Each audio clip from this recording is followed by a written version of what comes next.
Hi Osnites, Ms. Wheel here again to give you your STEAM challenge for this week or weekend. And last week we had a lot of awesome feedback about the lesson that I gave about astronomy, the differences between astronomy and astrology, and we made constellation viewers so that we were able to learn a little bit more about these constellations and groupings of stars that we see in the night sky. But today I want to continue our lesson by talking about the moon. The moon is something that we're really never going to get rid of, but fun fact, it is moving, inching away from our planet ever so slowly at about 2 centimeters per year, which is pretty crazy. So our Earth is lessening its gravitational pull on the moon. The moon really does affect us in many ways here, but I want to kind of look at it a little bit more creatively today. If you're looking at this image, you can see a picture of the moon.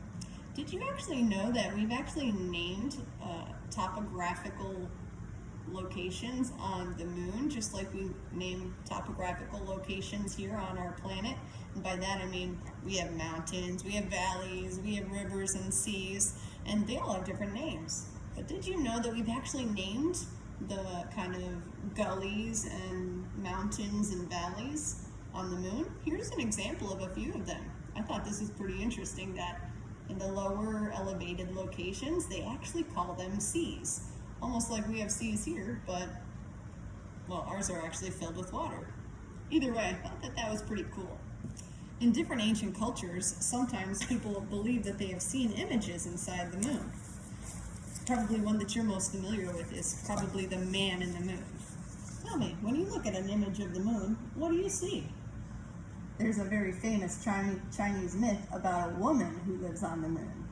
Also, there's a Japanese and Korean myth that says that they can see a rabbit inside. People of northern regions of Alaska and Greenland have more of a scary myth about the moon, about a moon god who is very frightening. So, I mean, a lot of people have seen a lot of things. In Scandinavia, they actually believe that they can see Jack and Jill, who walked up the hill to fetch a pail of water in the moon. Can you see where the bucket actually spilled? Kind of interesting to think about, right? So I'd like to encourage you to go out and to observe the moon, see what you might be able to find in it, and maybe make up a story of your own. Now, the moon actually makes a full orbit around our planet, and it takes roughly 1 month in order for this to occur. And maybe you've noticed that the moon actually seems to get larger and get smaller. And this is because there's a lunar cycle. The moon actually goes through many phases, just like we have a life cycle as well. So if you'd like to study the moon phases in a fun and tasty way, my suggestion is to use cookies. Probably one of the easiest ways to do this is if you have a pack of Oreos at home. If you don't have a pack of Oreos at home, but you have other cookies and frosting, you could actually frost these cookies, whereas we're going to remove frosting from the cookies to signify the different phases of the moon. What do we need for this experiment? We need 8 Oreos. 1, 2, 3, 4, 5, 6, 7, 8. All right. Because there are 8 phases that the moon goes through each month.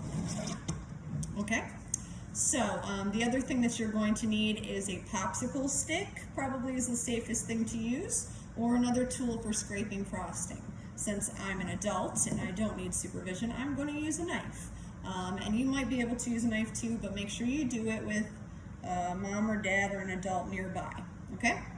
So, the first thing we're going to do is we're going to slowly twist the Oreo so that we can maximize the amount of frosting on one of the sides. So I'm going to slowly twist it, and if you do it right, you should come up with 2 sides. One side that has a lot of frosting and one side that has barely any frosting. So I'm going to do this for all 8 of my cookies.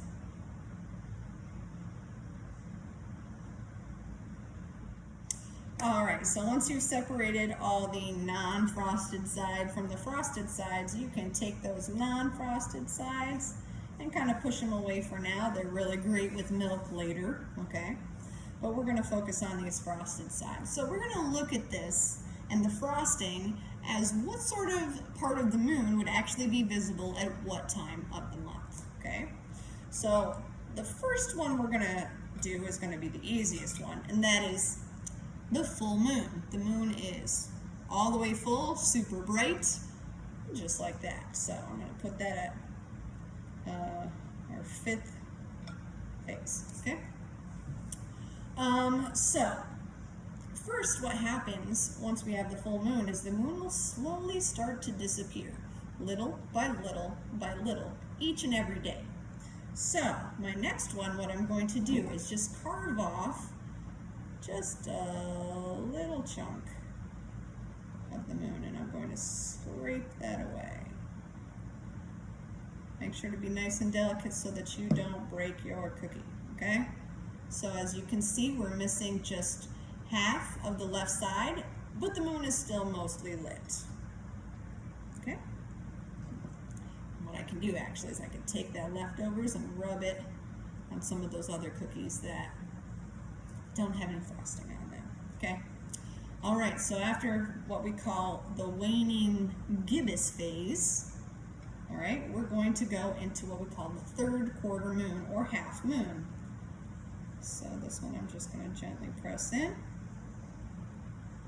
and slide half of it off. Okay, so there's my half moon cookie. As a matter of fact, where I'm from in upstate New York, we have actual cookies called half moon cookies. I wish I had some right now. They're super good, but I haven't found them down here in Florida at all. Okay, so as we see, we started here at the full moon, and it's getting less, and as you can see, less, and it's disappearing, okay? So the next one is going to be mostly gone. So what I'm going to do is I'm just going to I'm going to make another crescent, but I'm going to scrape off the larger part this time.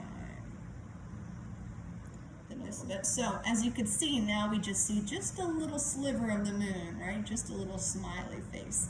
And we call this the waning crescent. Anytime you see it in this type of shape, it's called a crescent moon, like a croissant, like a French croissant, or this shape, a crescent, okay? So that's our crescent rolls, right? Now you know where we're going from here, right? If it's getting smaller and smaller and smaller and smaller, the next one is going to be completely gone. All right, so here's our new moon, what we call it, or basically completely dark moon. At this point, you can not see the moon in the sky at all. So we're just going to put it like that. You might be able to see maybe an outline, maybe a shadow of it, but it's not being illuminated by the sun at that point. So, so now from this point, we see, I don't want the cookies to slide all over the place. We went from a full moon to a new moon through the waning portion, okay? So we say if it's building, it's waxing. If it's getting smaller or decreasing, it's waning. So wax on, wane off, wax on, wane off, if you remember that old. Okay, this is what it should kind of look like. For now, we are halfway through. So we started with the full moon, and then it started decreasing. As you could see, it starts decreasing so that you could see only off the left side is lit, okay? So we go from the full moon to what we call the waning gibbous, the third quarter, the waning crescent, and then to what we call the new moon or the no moon. You might not even see it at all, okay? So that's the first half, and it kind of depends on where you are in the month. But we have a little bit more to go. Now, as you see, it went from full to empty. Now it must go from empty to, you probably guessed it, full. Right. So it's going to start building and going from a new moon to a full moon. So as you could see, we had, as it was waning or getting smaller, we see that it's only facing the left side. So as it's getting larger, it's going to be building from the right side. So I'm going to start off, the first is the crescent. So I'm going to make that crescent moon shape, just like that. And remember, it's building, so it was very empty, so it's going to start small to big. So I'm going to start scraping the larger portion off, just like that, okay? And as you can see, it is on the now right side, okay? So it's going to be building from the right side. Okay, so what's next from here? Okay, we know it's building again, so we're going to go back to a quarter moon, just like this one. Only it's going to be flipped in reverse because, again, we're building off the right side, not the left side. So I'm going to scrape off that portion. Make it look a little bit neater than that, okay? So we have the first quarter. You always know it's the first quarter because it's on the right side. And the third quarter. The third quarter is always on the left side. Why do they call them quarters? Because, well, you'll see in just one moment. Last but not least, we have another gibbous, and where it was waning before and on the left side, now it's going to be waxing and on the right side. So I'm going to make just another sliver, empty off the left side. And as you can see, it works a lot better if you actually keep the cookie on the table instead of holding it up, but I wanted to show you how it works. So this is what we call the waxing gibbous. Oops. So this is our complete lunar cycle. Let's look at it so more. Here we are. This is our complete lunar cycle. All right, let's start actually at the new moon. Let's start at the new moon. So remember, the new moon is the no moon. I don't see the moon at all in the sky. There's no light visible to us. And then it needs to grow. So it's going to be growing off the right side. And as it's growing, we say it's waxing, okay? Think of wax on, wane off. Wax on, wane off. Kind of a joke, maybe you get it. All right, so basically, the first section we have over here is a waxing crescent because it has a crescent shape. So these are both crescents, okay? Perfect. All right, the next one is the waxing quarter.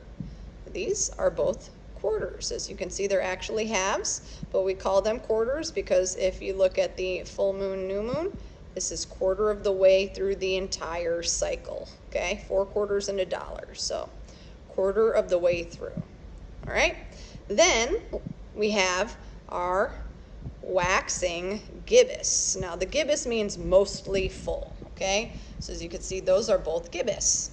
And last but not least, our full moon.